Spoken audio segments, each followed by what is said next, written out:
ఏదేమైనా సరే మీ పక్షాన నిలబడి కొట్లాడడానికే తెలంగాణ రక్షణ సేన వచ్చింది. ఇక్కడ మీ అందరికీ తెలుసు మన ప్రాంతం ఎట్లాంటిది. అడవిలో అన్నలు ఉంటే మనకి ఇక్కడ గుండె ధైర్యం ఉండే. వాళ్ళు ఆనాడు ఉంటే ఆఫీసర్లు అందరు జర పద్ధతితో నుండి మీ అందరికి ఫెసిలిటీస్ క్రియేట్ చేసేది. ఇలా ఆఫీసర్లు అనుకుంటారు అన్నలందరూ పోయినరు, కార్మికుల గురించి అడిగేటోళ్ళు ఎవరు లేరని. బిడ్డ గుర్తు పెట్టుకోండి, సింగరేణి యాజమాన్యం చెప్తున్నా, అడవిలో అన్నలు లేరేమో, ఆ అన్నలంతా ఇవాళ మా పార్టీలో ఉన్నారు, టీఆర్ఎస్ పార్టీ. ఖచ్చితంగా మీరేమన్నా ఫెసిలిటీస్ లో లోపం చేస్తే, మానవ హక్కుల ఉల్లంఘన చేస్తే డెఫినెట్ గా వెంటబడతాం. డెఫినెట్ గా మిమ్మల్ని మామూలుగా కాదు ఏదో బెదిరిస్తున్నా అనుకోవద్దు, బరాబర్ బెదిరిస్తున్నాం. మామూలుగా ఊరుకునే ప్రసక్తే లేదు.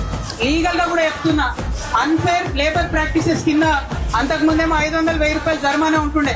ఇప్పుడు కేసు బుక్ చేస్తే మినిమం 50,000 ఉంటది. ఆఫీసర్లకు డిమోషన్ కూడా ఉంటది. కాబట్టి మీరు వేధించడం ఆపేసేయండి, వెల్ఫేర్ కోసం ఆలోచన చేయండి.